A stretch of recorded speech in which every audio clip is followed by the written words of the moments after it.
Kalem bir şey var mı? Sticker baksana şurada bir tane de şuraya. Aç çekmeyi. Lider makinenin olduğu yer var sticker. Bir tane yanında el işareti olan sticker'dan ver. Şuraya yapıştır.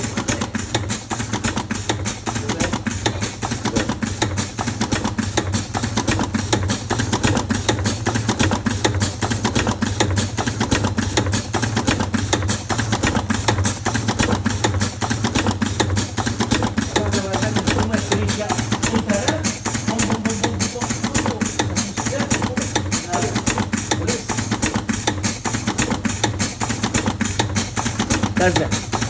Taze. Lazım bir tane taze.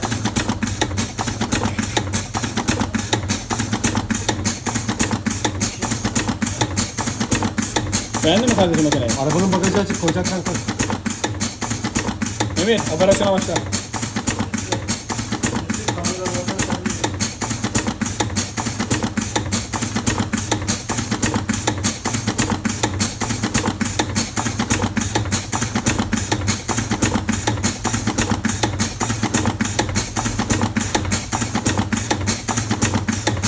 Lan, dün gitti.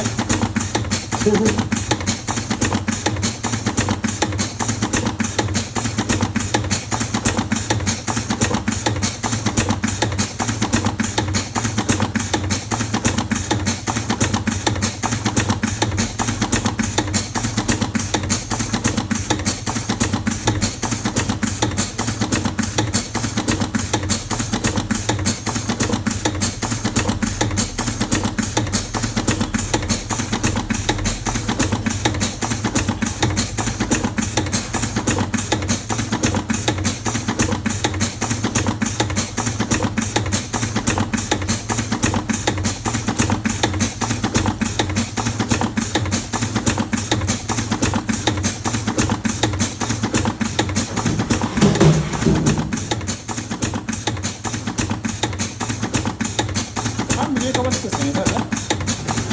Bitsin mi bir kadar?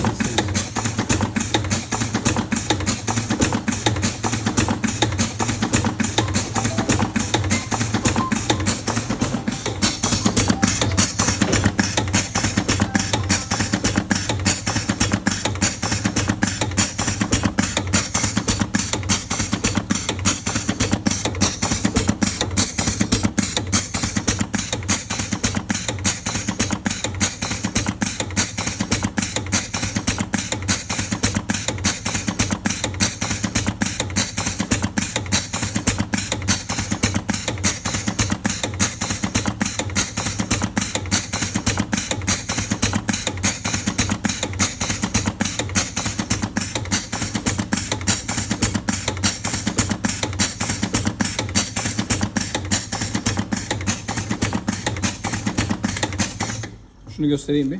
Bak bu bozuk diye. Tamam mı? Okay. Tamam, kapatabilirsin.